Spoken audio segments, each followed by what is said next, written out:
Évangile selon Matthieu, chapitre 13. Ce même jour, Jésus sortit de la maison et s'assit au bord de la mer.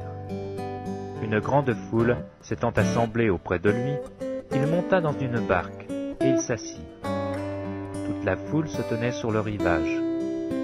Il leur parla en parabole sur beaucoup de choses, et il dit : Un semeur sortit pour semer. Comme il semait, une partie de la semence tomba le long du chemin. Les oiseaux vinrent et la mangèrent. Une autre partie tomba dans les endroits pierreux, où elle n'avait pas beaucoup de terre. Elle leva aussitôt, parce qu'elle ne trouva pas un sol profond. Puis quand le soleil parut, elle fut brûlée et sécha, faute de racines. Une autre partie tomba parmi les épines montèrent et l'étouffèrent. Une autre partie tomba dans la bonne terre. Elle donna du fruit, un grain 100, un autre 60, un autre 30. Que celui qui a des oreilles pour entendre, entende. Les disciples approchèrent et lui dirent : Pourquoi leur parles-tu en parabole ? Jésus leur répondit : Parce qu'il vous a été donné de connaître les mystères du royaume des cieux, et que cela ne leur a pas été donné. Car on donnera à celui qui a, et il sera dans l'abondance, mais à celui qui n'a pas, on ôtera même ce qu'il a.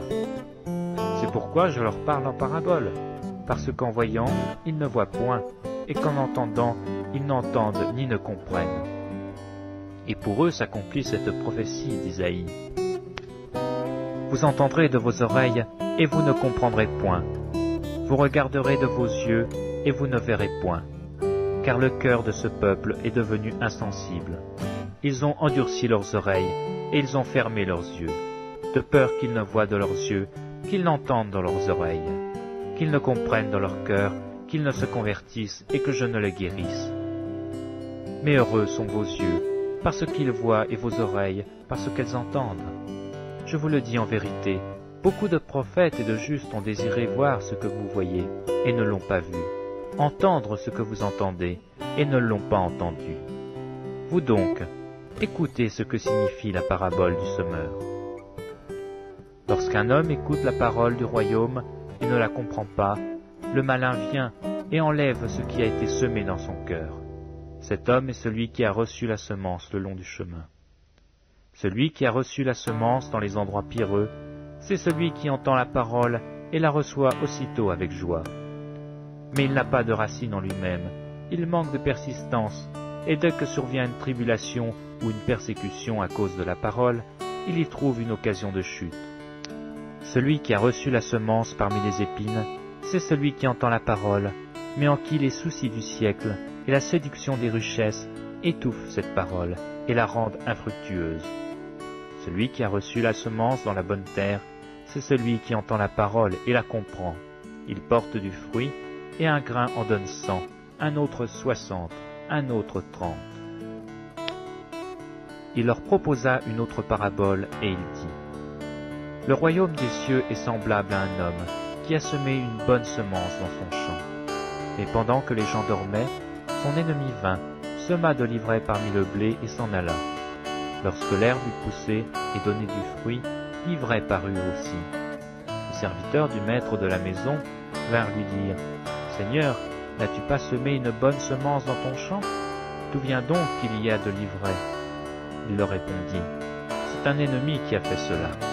Et les serviteurs lui dirent : Veux-tu que nous allions l'arracher ? Non, dit-il, de peur qu'en arrachant l'ivraie, vous ne déraciniez en même temps le blé. Laissez croître ensemble l'un et l'autre jusqu'à la moisson. Et à l'époque de la moisson, je dirai au moissonneur : Arrachez d'abord l'ivraie, et liez-la en gerbe pour la brûler, mais amassez le blé dans mon grenier. Il leur proposa une autre parabole, et il dit : Le royaume des cieux est semblable à un grain de sénévé qu'un homme a pris et semé dans son champ. C'est la plus petite de toutes les semences, mais quand il a poussé, il est plus grand que les légumes et devient un arbre, de sorte que les oiseaux du ciel viennent habiter dans ses branches. Il leur dit cette autre parabole : Le royaume des cieux est semblable à du levain qu'une femme a pris et mis dans 3 mesures de farine, jusqu'à ce que la pâte soit toute levée. Jésus dit à la foule toutes ces choses en parabole, et il ne lui parlait point sans parabole, afin que s'accomplisse ce qui avait été annoncé par le prophète. J'ouvrirai ma bouche en parabole, je publierai des choses cachées depuis la création du monde.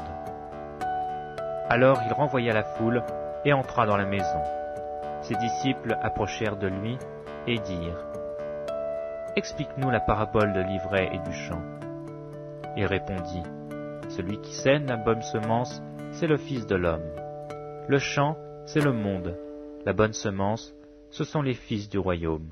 L'ivraie, ce sont les fils du malin. L'ennemi qui l'a semé, c'est le diable. La moisson, c'est la fin du monde. Les moissonneurs, ce sont les anges. Or, comme on arrache l'ivraie et qu'on la jette au feu, il en sera de même à la fin du monde.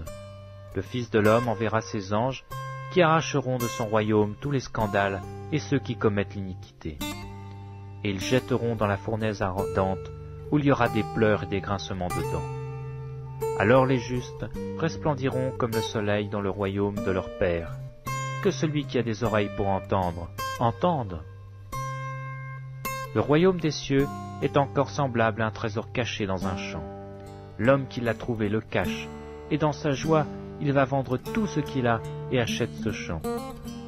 Le royaume des cieux est encore semblable à un marchand qui cherche de belles perles. Il a trouvé une perle de grand prix, et il est allé vendre tout ce qu'il avait, et il l'a acheté.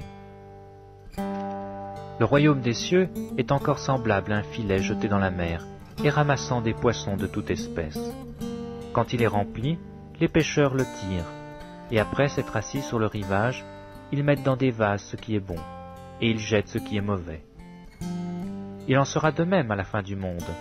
Les anges viendront séparer les méchants d'avec les justes, et ils les jetteront dans la fournaise ardente, où il y aura des pleurs et des grincements de dents. Avez-vous compris toutes ces choses ? Oui, répondirent-ils. Et il leur dit : C'est pourquoi tout scribe instruit de ce qui regarde le royaume des cieux est semblable à un maître de maison qui tire de son trésor des choses nouvelles et des choses anciennes. Lorsque Jésus eut achevé ses paraboles, il partit de là. S'étant rendu dans sa patrie, il enseignait dans la synagogue, de sorte que ceux qui l'entendirent étaient étonnés et disaient : D'où viennent cette sagesse et ces miracles ? N'est-ce pas le fils du charpentier ? N'est-ce pas Marie qui est sa mère ?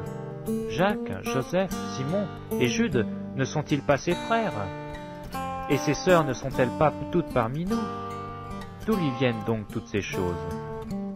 Et il était pour eux une occasion de chute.